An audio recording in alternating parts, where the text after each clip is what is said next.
Hey everybody, my name is Jerry Williams, aka Greater Sapien. Thanks for stopping by. Man, that debate. Did you watch it? It was something else. It was pathetic. Let's just put it out there. It was pathetic. It was a terrible display of what the current state of American politics is right now, and how bad we're doing in this country, and what kind of leadership that we currently have. It was it was embarrassing. Yeah, I know. I have a lot of Trump supporters or subscribers in my channel for the science things and stuff, and I know you're going to have a problem with this video. But it has the green border on the outside. You should know that this is going to be a political one, and I'm sorry, that could not have been a good night for you. It could not have been what you wanted to see. But I'm not going to go straight. I'm not going to go straight into Trump. Let's talk about the debate. Let's talk about the best to the worst of the debate. Let's start with who did the best. And I'm sorry, but Biden did the best. He had a good performance. He didn't have a great performance. We're grading on a curve here. If it were another year and he was going against someone else, like a John McCain or a Mitt Romney or just somebody else other than Trump, he probably would have done much worse. But since this is kind of comparison of the two people who were in the ring there. Biden had a good performance. Like I said, not great. He wasn't my. He's. I will be voting for him. I will be voting for him, not just against Trump. But he wasn't my first choice. And he's been never known for being a great debater. That's just never been his strength. So the fact that he actually won this debate, yeah, he did, is says something about Trump more than it says something about him. So my opinion of Biden's performance is there were some questions that he didn't answer that I wish he. Now I did do a live reaction to this last night. Not many people watched it. Me and my buddy Jesse, we kind of live streamed it and just kind of ranted as things went on. It's not staying up because it's not good.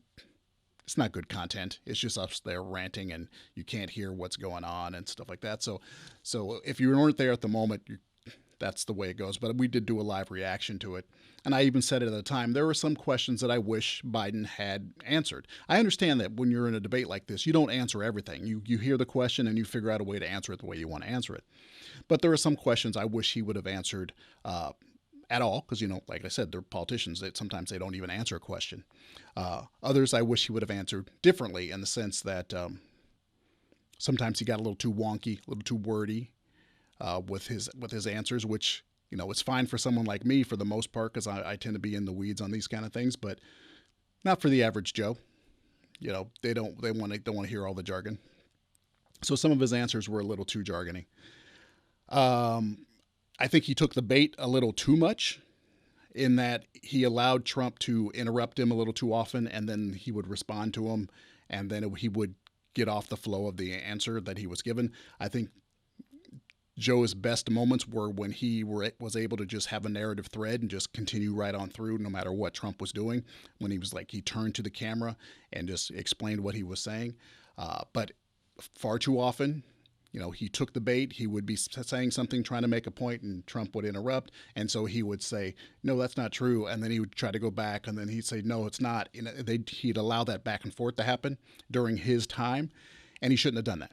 He should have just taken his time and gone forward, and just ignored Trump at certain times, in my personal opinion.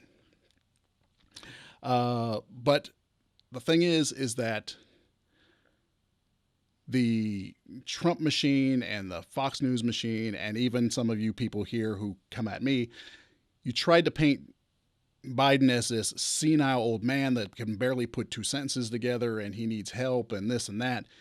Even tried to start a whole rumor that he would have a earpiece or something. This whole thing, and you lowered the bar of what he had to do. And the fact is, he's not that guy that Trump's people have been painting him. He's just not. And so he got there, and he wasn't a doddering old man. He didn't find himself, distracted and wandering around the stage going, "Where's mother at?" So there's a victory just in that, because you painted this artificial person, and and he didn't show up. He actually got better as the evening went on. At first, at the very beginning, they say the first 5 or 6 minutes, the interruptions and things that started up, and were to Trump's advantage. Biden was a little slow on certain things, getting warmed up and stuff, and so he didn't look as good. But as he got used to the interruptions and he started to figure out what Trump was doing on a regular basis, he started getting more on his game plan. And so as the evening went on, as Trump got louder and louder, Biden got sharper and sharper. So he actually got stronger as the evening went on. So I thought that was really good. His worst moments, I say, were when he went straight toe to toe with Trump. I think sometimes you just have to do that. You got to say, "Shut up, man." You got to say, "You're a clown." Some people, are getting on him for that. I don't get on him for that. Sometimes you have to do that. Even with the serious back and forth where they're just kind of going back and forth, I didn't have as much problem with that. I had a problem when he would allow Trump to interrupt his message, and then he would get off message and not be able to complete the answer fully. So he would start off on something and Trump would interrupt, and he would be like, "Come on, man." And then he would try to go back and he'd be like, "No, that's not true." And they do this back and forth, and that would totally keep him from being able to get the message out, and it burned up his time. I thought that was when he was at his worst. At his best, I think, was when he personalized things, when he actually was able to take whatever Trump was doing and turn it toward the American people. When Trump attacked his son for having a drug problem, he turned and looked toward the camera and said, "You know what? A lot of people in this country have dealt with that, and they're working their way through it." I thought that was a great way of dealing with that. And that's what he should have done more. He should have taken what he was saying and then said, "Okay, I'm going to use this to get back on point." So when he got a little heated with Trump, I thought those were good points. So those were, I think, his best moments were when he was able to get on focus, on the camera, lock eyes with the American people and direct a message there and have a cohesive message for a long period of time. That didn't happen throughout the entire thing. There were things I would have done. That's why I'm not a politician. I would have shut him down real quick. That stuff wouldn't have flown with me. But Biden is who Biden is. And so things go differently. Next, Chris Wallace. Chris Wallace, come on. I have a modicum of respect for Chris Wallace, but he's still a Fox News guy. He might be the best guy at Fox News. He may be the most wonky, the most with the most gravitas of all the people at Fox News, but he's still there, and so he still has some of those traits. And so he did a really poorly job. That was going to be a terrible sentence. He did a really bad job. He did really poorly. So it was decided on at some point that there wasn't going to be any fact checking. Okay, fine. So since you're not going to be doing any fact checking, Chris, your job is to control the flow, is to keep people focused, keep the conversation going, keep things moving forward. That's your job. Ask the questions, control the flow of conversation. That's your job. And he screwed that up. He had no control over anybody, but he really had no control over Trump whatsoever. And he should have taken control. He deferred to his authority as president far too often. So his questions were poorly asked. I don't think the questions themselves were bad. The questions he gave Trump and the questions he gave Biden, they weren't bad questions, but sometimes they were really poorly done. They were in that Fox News way of asking a question that's really argumentative. And he did it for both. He come at Trump with these really long questions that are just so much preface and points and arguments within the question that then Trump has to address. That's just like, just ask a question, Wallace. And he did the same thing with Biden. It came up more with Trump because then there'd be this back and forth because he'd start to ask a question and then Trump would interrupt. And so then he had to clarify it and then Trump would interrupt and then he'd go this back and forth. So then there's like this debate happening between Wallace and Trump. It didn't happen as much with Biden because Biden didn't interrupt Wallace as much when he came to answering questions. But the questions he delivered were still these like really leading Fox Newsy kind of questions, and that were like push-pulled type of questions. Like these are what people are saying type of questions as opposed to like just ask a direct thing. So I thought those were really, really badly done. And he was too argumentative. He finally did get argumentative with Trump when he needed to and chastising him embarrassingly, kind of like a child, to stop interrupting. Well, he's interrupting too. No, it's you, more than anything, it's you, Mr. President. You're the one that's doing this.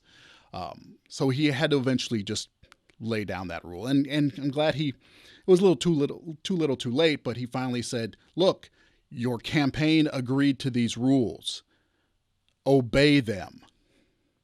But, it was like I said, it was too little too late. But I'm glad he finally said it, but he should have hunkered down way sooner. I don't know what can be done in the future. The next moderators aren't even going to have as much spine as Wallace does. So I have no idea what's going to happen in the next debates. There's a town hall, so I think there'll be a little bit more control there. But still, Wallace did a really, really bad job. And then there's Trump. Come on. Just every so often I would just go, this is the president of the United States. This is the president of the United States. He was disgraceful. It was just terrible. And I'm sorry, I know some of you guys are fans, but he did you no justice yesterday. Because you guys come at me for my criticism of him and these traits that I say he has and how you say that I'm not, I'm biased and I'm reading things into what he's saying and all these kind of things, that I'm being brainwashed by the left and mainstream media to have these opinions of him. But I'm sorry, he showed every negative trait that I have said about him in that debate last night. From lying. He was petty. He was petulant. He was hot-headed. He didn't have control over his faculties in terms of like just stopping talking when he was asked to stop talking.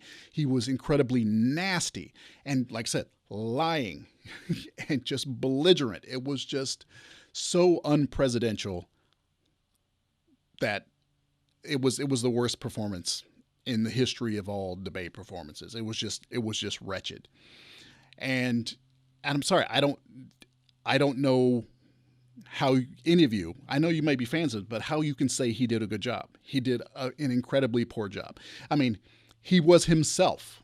He didn't put on any artificial airs or have any type of prep that coached him or something like that. He was Trump. He was the Trumpiest Trump. He was the embodiment of his Twitter feed on that stage, but his Twitter feed sucks. It's not presidential, but that's what he was. He was right there. It was embarrassing, and it was sad.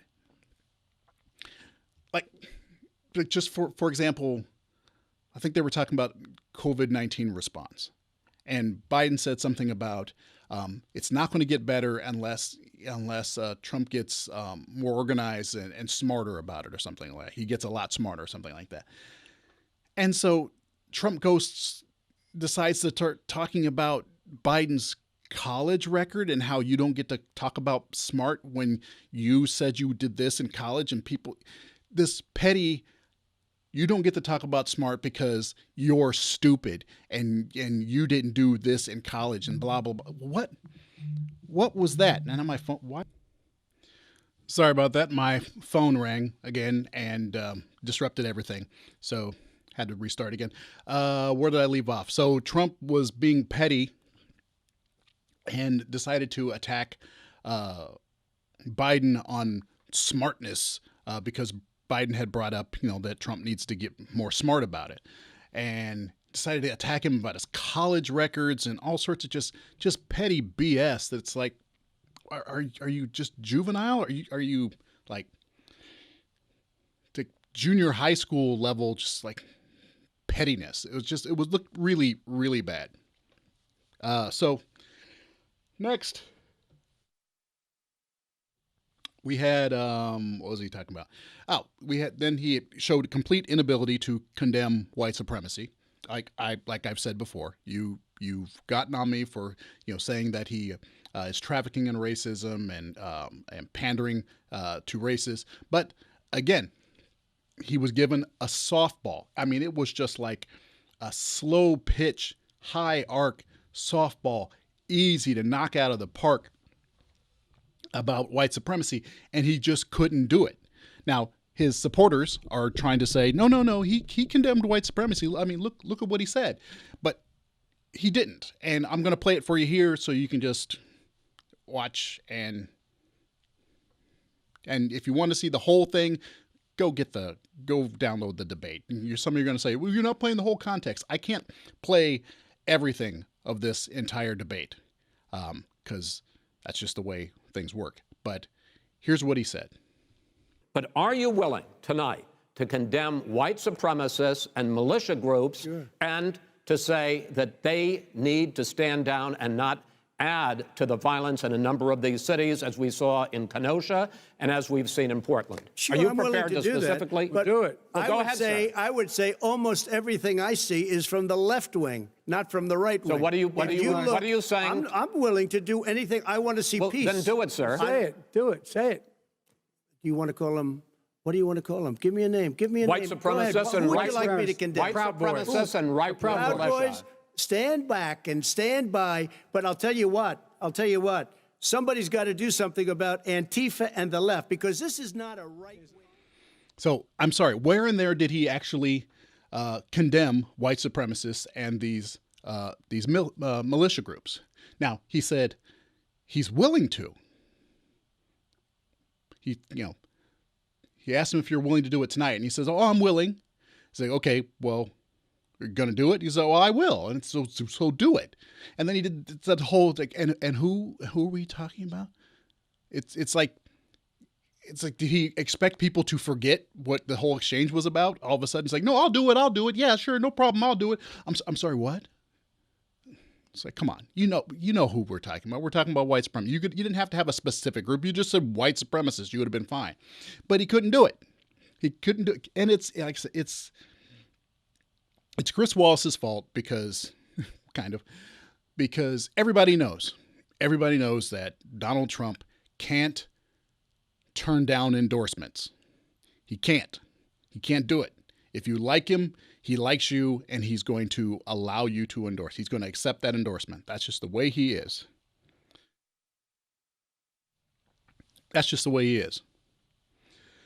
And so you say condemn white supremacy. Oh, sure, I will. But when it comes down to it, he couldn't actually say the words. He says, he said, stand back and stand by. That's not, I condemn you.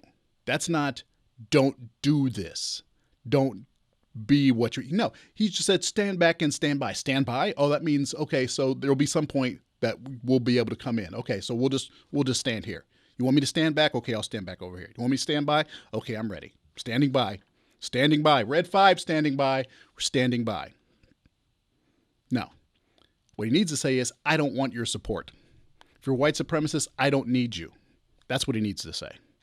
People say, well, Richard Spencer endorsed Biden, but Biden said, in his campaign said, no, we don't need you. And it wasn't a real endorsement. He's just trolling. But when he did it, Biden's campaign came out and said, no, we don't need your endorsement. You can take that and kick rocks. We don't need your endorsement. And we don't want it. That's what you do when someone that hateful endorses you. That's what you do. And when Wallace asked Biden, it's like, do you condemn violent protests? He says, yeah, I don't support violent protests. I like peaceful protests. Well, these are violent protests, and I don't support violent protests, period. He just says the words, I don't support violent protests. Simple as that. But Trump can't do it. Trump can't say, I don't want your support, because you like him. So he wants your support. So the Proud Boys are super happy. Those guys that's the best. That was an endorsement as far as they're concerned. They're like, yeah, we're rolling. We're standing by for our president. So you guys get on me for saying that he panders or traffics in racism. He's not helping your argument today, because there he is. That's him right there. Stupid ass Proud Boys. Fuck the Proud Boys.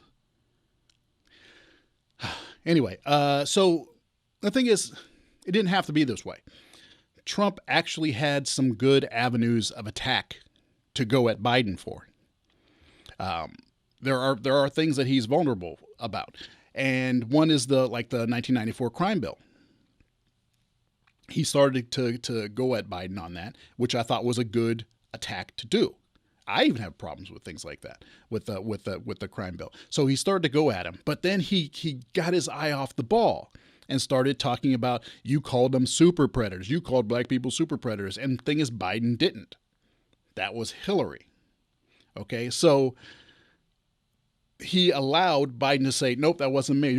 And they got in this whole thing, and he allowed Biden to get him off the target. But it's a perfectly good target to go after Biden for. But Trump was so undisciplined that he wasn't able to do it. Another one was Biden's career, the fact that he's been in office for 47 years, and you can try to say that he hasn't gotten anything done. Now, it's not true, but you can go after him. It's like, you've been a career politician. You should have done more. That is a perfectly sensible, viable avenue of attack. And sometime later on, toward the end of the debate, maybe about an hour and 15 minutes in or something like that, he started going after him on that. It's been 47 years, and, what have you done? But Trump got distracted again. He started, instead of keeping going on that, I think they were talking about healthcare and people with pre-existing conditions and all that. Because Biden had said that there were 100 million people with pre-existing conditions, and Trump's like, that's a lie, that's not true. Fact is, it's 133 million. But Trump decided to attack him on that. So first he started off saying that, you've been in office for, 47 years, and what did you do? And hey, that 100 million is not a good statistic. That's a lie. You made that up. And he got off the ball. He got into this, I have to jab at him for saying something that I didn't like because it makes me look bad. And he got off his message that was a perfectly sensible attack. So Trump was his own worst enemy, because he hamstrung himself. He tripped on his own, he tripped himself up. So that was just missteps on his part, because Biden is not a great debater, but Trump is so undisciplined and so bad at what he does that he made Biden look good, which is exactly not what Trump wanted to do with this debate. The whole thing was that Biden is, a bumbling fool. Now, I know they wanted to try to attack him as much as possible to get him off his game and maybe get him to stumble and maybe to get him getting mad, because, Biden doesn't look good when he gets mad. Democrats don't like seeing their people get crazy mad. Republicans like to see Trump get mad. That's like his strength. His core loves to see him mad. So it wouldn't have been a problem. If they both get crazy mad, Trump wins. So the point was to poke him. But in trying to do that, he got off his own message. And that wasn't good. The thing is, Trump is down in the polls right now. He needs to do better. And this wasn't doing anything for him today. Biden need to show that all the things they're saying about him isn't true. And that's what he did. He showed that it's like, yeah, I'm not a doddering, bumbling old guy who can't remember, to tie his shoes. I'm not that guy. I'm not sitting here spouting incredibly leftist, socialist things here. I'm not that guy. And I'm standing here looking at the American people acting like a president, unlike that guy. So it didn't do Trump any favors. And those of you who get on me for saying that, Trump downplays the virus and that he's anti-scientific and this and that, he didn't help your argument at all. he basically he contradicts his own experts. When his own experts say something, he goes, well, I think they're wrong. He says, well, I don't think, they're saying that the vaccine's not going to come till here and it's still going to be difficult to do this and this and that. And he says, well, I think they're wrong. Well, he keeps showing whenever given the opportunity that he doesn't listen to the advice of the experts. And so that's, you can try to say it's not anti-science, but at the same time, it kind of is, because he is denying the people who have scientific knowledge. He's denying their expertise. And even when he tried to act like he was pro-mask, and he was like, I even have a mask here, it's like I wear it when I need to, and so he's trying to act like he's pro-mask. But then what did he do? He immediately condemned Joe for wearing it too much. That's undermining the whole pro-mask message. I wear it whenever I need to, and that's not all the time. Unlike him, who's like never goes anywhere without it. It's like, okay, you're mocking someone for wearing a mask. So this is what I mean by he's like, undermining the science. That's what he does. He tries to act like he's for it, but at the same time, he is condemning people for supporting it. That's what he does. Same thing when it comes to, they were talking about law and order and Antifa, and Biden said that Antifa is not an organization. It's it's an ideology or something like that. I can't remember how he put it. And Trump got mad at him for saying that. But the thing is, what Biden then followed up is like, your own FBI has said this. Your FBI, that head of the FBI that you put in office, has said that this is the case. Well, I think he's wrong. So he's totally not willing to listen to the people that he puts in charge of things. These are your people. These are your experts. But you are a denier of their expertise. And this is something I've been saying is a terrible trait of his for some time. And you Trump supporters, you act like I'm just making this stuff up. Well, there it is. Nothing I have said was made up. He showed it all right there. So what do you say to that? What do you say that when you come at me and say that I'm overreacting about his character flaws, that I'm just buying into the message of other people, that I'm just buying into the brainwashing of the mainstream media? How do you explain that debate? How do you explain that performance? That wasn't the left-wing media. That was Trump being Trump. And he is everything that I have said he is. I don't know what else there is to say. And the Shogun is the master. Why don't you sit down and shut up? Why don't I sit down and what? I said, why don't you sit down and shut up? Why don't anybody who wants me to sit down and shut up come down here and make me? I can't hear you.